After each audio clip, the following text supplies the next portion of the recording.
Hey, yo, what up, everybody? Welcome back. This is not a podcast. This is my show. This is my YouTube show. It's based off of comic books. When you see the blue background, you know what it is. I think I settled on the name. Unless somebody else has it, I got issues, but we'll see. Because I definitely got a ton of issues. You know what I mean? But listen, man, we just finished the season 1 finale of X-Men 97. Woke up early this morning to watch it with my bowl of cereal. I was super hyped. Listen, also, season 2, yo, we need an X-Men cereal. We need an X-Men cereal so we could watch this show with our bowl of cereal, totally like lean into the nostalgia. But, here it is. Listen, man, this is the best adaptation of X-Men to me. The comics are the holy grail, of course. Outside of the comics, this is the best that we've ever seen the X-Men, TV, movies, video games, whatever the medium. I believe this sets a new bar for Marvel Studios, and they're planning to bring live action X-Men to the MCU. This sets the bar. If they can't meet this as the bar, I think they got to rethink that plan. They should just leave it alone. Of course, Deadpool and Wolverine is on the way. I'm very excited about that, and that should rightfully set the course, but we'll see.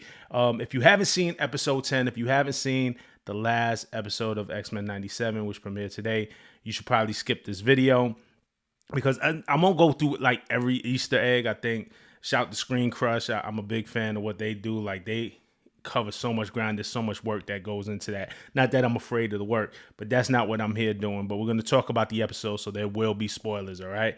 So, look, I thought episode 10 was a good ending. And I emphasize, I thought it was a good ending to a phenomenal series, right? It didn't have the drama that we had in episode 9 when Magneto pulled the adamantium metal from Wolverine's skeleton. And we actually didn't get that much from Wolverine this episode, except he's healing up. So I expect him to return in season 2 with the bone claws without the adamantium metal. I think we're going to see a different Wolverine, throughout this whole series. Wolverine, in the original X-Men cartoon, and much throughout the comic books for many years, Wolverine is like the alpha. Like he is the guy. And I think they purposely kind of pushed Wolverine to the back a little bit, made him just a little more of a supporting character rather than the main character on purpose. And I think with this new turn of events, with the adamantium being ripped from his skeleton, we're going to see the bone claws next season. And I think we're going to see a more vicious Wolverine. So we'll see. So yeah, we didn't, last episode, episode 9 ended like on heavy drama. We didn't see much except we see Wolverine healing up, right? So, what happened? Xavier entered Magneto's mind and forced him to restore the magnetic fields back to Earth. And while many predicted that would lead directly into Onslaught, those of you who don't know, Onslaught is a villain of Magneto and Professor X merged. Professor Xavier goes into Magneto's mind. They both their psyches break, and then we get Onslaught. So he's a combination. So many people predicted that we get Onslaught, and we didn't get that this episode, which is okay. But it still seems like things can go in that direction again for season 2. It felt like this episode was setting up heavy for season 2. The X-Men defeat Bastion, of course, and essentially save Earth. And not only did they really fought 3 villains. They had to stop Magneto, they had to stop Bastion, and they had to stop the U.S. government, who launched the Magneto Protocol and, sent missiles up to Asteroid M and to destroy Asteroid M, to destroy Magneto. And the asteroid comes barreling down to Earth, which, would have hit Earth and was described as an extinction level event, right? The X-Men saved that. They stopped the extinction level event from happening. And at the end, the X-Men are presumed dead or missing. Forge and Bishop link up to try to figure out what happened. Forge has a computer screen of all the X-Men that are missing, or presumed dead. It was very reminiscent of Days of Future Past, the cover with Wolverine with all the X-Men that was slain. A little reminiscent, if you want to go even deeper, of the Infinity Gauntlet comic book, Infinity Gauntlet 1, where the blip, the snap, It wasn't as dramatic in the comic book, but there was this computer screen of all the heroes that were missing. So they're setting that up. And it was a cool visual. It was really, I believe, a callback to Days of Future Past, which if you go to the original X-Men series, they actually did that storyline. So, and then we see, they don't end it on that cliffhanger per se. We see where part of the team got placed in 3000 BC, and they meet Saba Nor, who is Apocalypse, right? That's Apocalypse's identity. Apocalypse is like thousands and thousands of years old, so they meet an early version of Apocalypse. This could possibly set up the Age of Apocalypse adaptation, maybe. I'm not 100% sure, but it's clear that Apocalypse is going to be the villain, the main villain in season 2. And then Cyclops and Jean end up in the future where they meet Mother Ascani, who is Rachel Summers, who's the daughter of Scott and Jean in the alternate future. And they also meet a young child version of Nathan Summers, aka Cable. In the comic book, the Ascani exist in the future where Apocalypse rules. So there's some connection between that past scene where we seen Rogue and the other X-Men end up in 3000 BC, and this future scene at the end of the episode. So, a lot of teasing into what happens in the next season. There's also an end credit scene, like present day, of Apocalypse and Genosha amongst the rubble. He picks up, he talks about so much pain and death, and picks up some dirt and rifles through the dirt in the palm of his hands. And then you see the Queen of Hearts, Gambit's Queen of Hearts. It was actually the same Queen of Hearts that in the scene, if you remember, when Gambit was in the mansion and Magneto and Rogue were together, and Gambit was listening in, he's holding the Queen of Hearts. So, that card has significance. But, Apocalypse picks up Gambit's card. Of course, we know that Gambit is dead, and sets up, the Horsemen of Apocalypse, right? One of them is Death. Gambit in the comic book became Death, became a Horseman of Apocalypse. So I think it's foreshadowing that. It's telling that, that's going to happen in season 2. Another thing that was great about this episode, there were a ton of cameos. Iron Man appeared with Captain America. Of course, Captain America appeared in the earlier episode. Black Panther appeared, but not T'Challa. It was King T'Chaka. So his dad, with the cape, almost like his original form, right? So Black Panther appeared. We saw Daredevil. We saw Peter Parker and Mary Jane together, which was a callback to the 90s Spider-Man cartoon. They were wearing their same outfits. We also saw Alpha Flight, the Canadian superhero team. But Psylocke was with them, which was a little bit weird to me. But I don't know. I could be missing something. I don't know Psylocke and Alpha Flight to have a connection. And Psylocke is one of my favorite X-Men. And I'm not the biggest fan of Alpha Flight. So when I seen them together, it definitely raised like an eyebrow, right? But, all these cameos to me opens the door for more Disney Plus animated Marvel Studios. I know we're getting, Spider-Man the freshman year, maybe, or the sophomore year. I forget the name of the title, forgive me. But I know there's a Spider-Man one coming. But maybe this is teasing some more cartoons. Maybe the success of this is going to open up the avenue for more animated series on Disney Plus with Marvel characters. Maybe big crossovers like Avengers versus X-Men. I don't know, the fact that we saw Iron Man after seeing Captain America. We saw Hulk. We saw Morph turn into Hulk in episode 9. So, maybe we get an Avengers versus X-Men. So like I said, episode 10 to me was a good episode. It was a good wrap up. It felt like they were just tying up loose ends. It wasn't great. It was like the Remember It episode was like great and took an emotional toll, and was just crazy to see that on screen. Episode 9 with Magneto taking the adamantium from Wolverine was great, and kind of left the audience with this feeling. To me, again, this was a good wrap up. It was a good end episode for a phenomenal series. I thought it ended the way it was supposed to end it, but there was no like gasp moments. And it's really setting up for what we're about to see next. So I just want to go back to some of my favorite things about the series, right? First of all, compiling real comic book stories from different eras and weaving them together seamlessly. I talked about that in my last video. I mean, just a couple of comics from my collection, right? The Trial of Magneto, we saw that play out in season 1. We saw Inferno play out. This was a whole crossover between X-Men and X-Factor and New Mutants at the time. And we've seen all of this play out in a half hour. I think they did a really good job of condensing the story. Um, Bastion is the first appearance of Bastion, Uncanny X-Men 333. So of course he was the big bad in this season. We saw Life Death, the romance between Forge and Storm losing her powers and getting them back. Amazing Barry Windsor Smith art. This is one of my favorite X-Men covers. Like this art is crazy. Shout out to Barry Windsor Smith. And then, we saw a little bit of Fatal Attractions with Magneto pulling the adamantium from Wolverine skeleton. So it was cool because, I think as a comic book fan, there's an expectation that these movies, these shows stay true to the comic, right?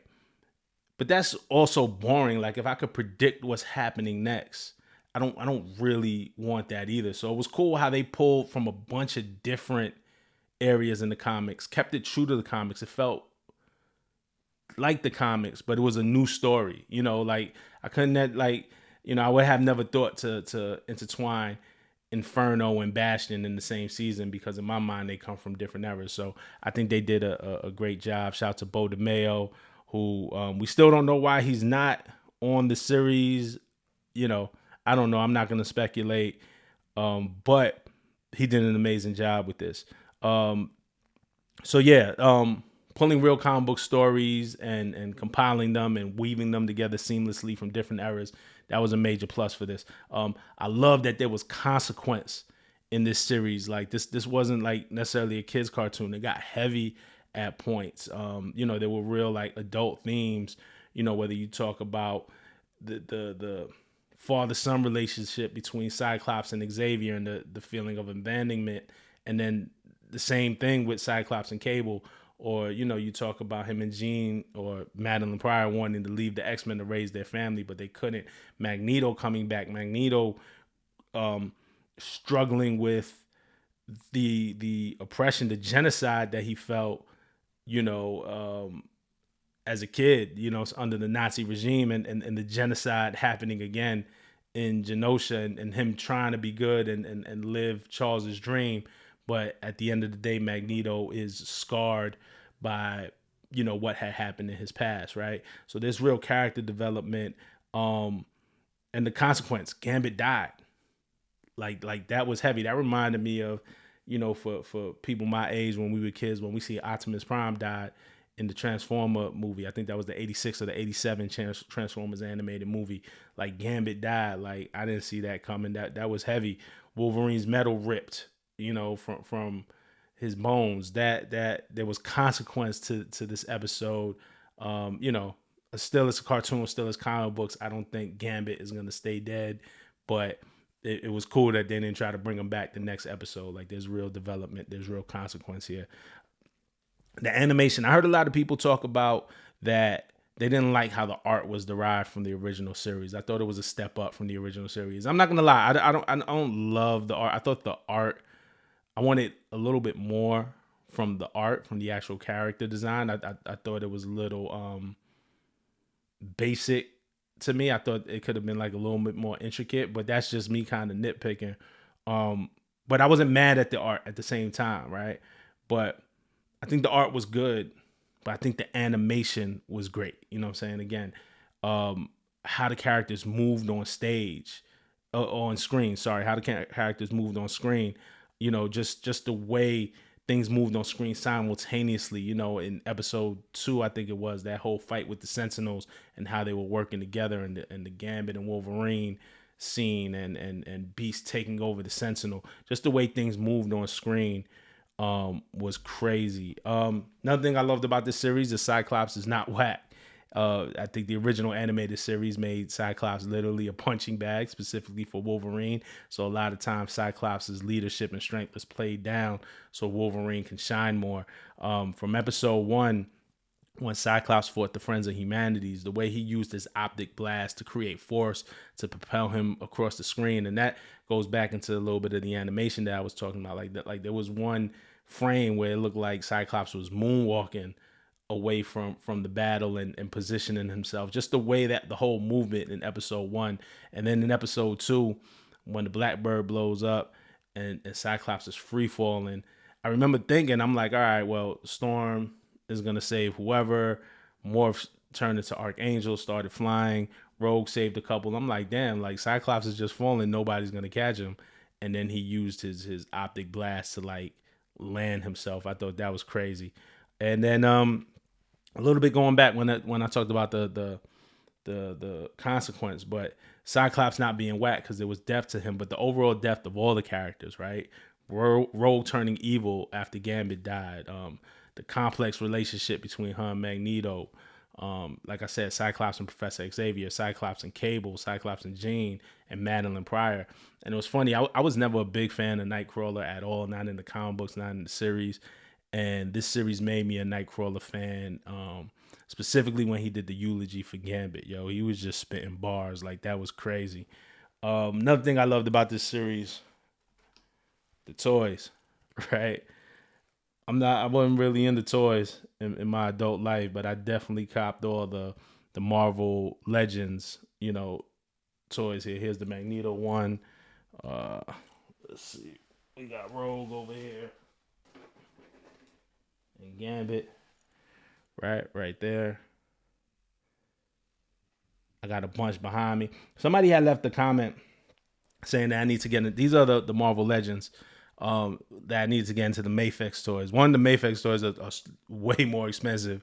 I spend most of my money on these comic books now. Like, so toy collecting is an expensive habit. But I don't know if y'all get this channel up, man. I might get some Mayfix joints on the set. All right. The Easter eggs were great. The callbacks and all the fan service. The Motendo episode I wasn't like into at first. I'm like, damn, why are we doing the 2-in-1 episode? But like as a callback to me the Sega Genesis game and all the other X-Men video games, I thought that was brilliant. I just wasn't like a huge fan of Mojo, but it made sense because a lot of people's first experience was with X-Men was through the video games, right? So be it the 90s video games, the arcade game was huge. The Sega games were huge. X-Men versus Street Fighter was huge. So the Motendo episode made sense, man. And I ended up, like, at first I didn't really like it. And then when I went back and watched it again, I'm like, nah, I really ended up loving that episode. I love the Easter eggs. I love how they snuck Bastion in almost every single episode. I loved how Gambit's Remember It line was a callback to the original series. Again, all the cameos, Doctor Doom, Spider-Man, Daredevil, Omega Red. There was a scene with Bastion with Machine Man in the vending machine. Like the whole thing, how they seated Bastion was dope. The art, when he was drawing as a kid and the flashbacks, and there was a vending machine, and I was like, yo, is that a Sentinel in the vending machine? Nah, it was Machine Man. And in the comic books, Bastion and Machine Man are there's a relation between them. Overall though, if you can't tell, like I just feel like this series was dope. It was just what Marvel needed. I personally have been down on the MCU. The movies haven't been as great as they have been. I still enjoy them. Like I enjoyed the Marvels for what it was. I didn't think Marvels was bad at all, but it wasn't like great. Like the Eternals, I wasn't a fan of. Thor, Love and Thunder, I really didn't like. So there's been some misses. There've been some cool ones, but there's nothing that was like great. Even Multiverse of Madness was like, it was good. I liked it, but it wasn't like great, right? And honestly, the whole multiverse saga to me has been a mess so far. And I'm usually skeptical because a lot of times writers use, and even in the comic books, multiversal stuff as a crutch for bad writing. So you could like retcon, you could change things. Oh, that didn't really happen. Oh, that was in another timeline. So it becomes a mess and it could become a crush. So, I've been kind of down on the multiverse saga so far. But X-Men 97 to me is not only the best X-Men adaptation outside of the comic books, it raises the bar. So, if they are doing a live action X-Men movie in the MCU, which they've talked about it several times, it has to make us feel like this or better. Like this is the bar. Deadpool and Wolverine is up next. I'm looking forward to that. Deadpool has the ability to disrupt things and shake it up. I wasn't a huge fan of Deadpool 2 just because to me they kind of ruined X-Force. Like Cable was cool. Domino was I wasn't a fan of Shatterstar. Though he only had a small role. I thought they made Shatterstar look goofy. Deadpool as a character who's like real slapstick, they have the tendency to make everybody around him a joke too. So I just didn't like that X-Force kind of became a joke in part two. But Deadpool 3, this Deadpool Wolverine movie, I think has the ability to course correct.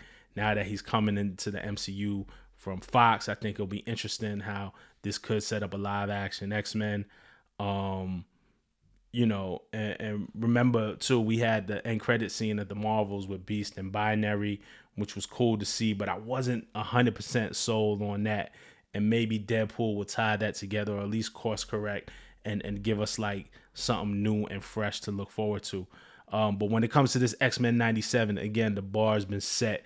To me, this is the best we ever seen the X-Men. This is the best that we've seen Marvel Studios in a long time. And so I'm just looking forward to season 2. But as always, man, let me know what y'all think in the comments, what you were a fan of, what you were feeling, what you weren't feeling, what you want in the future of the X-Men, all right? So I need y'all to like, I need y'all to subscribe, I need y'all to comment. You know I'm right in there with you. Until next time, peace.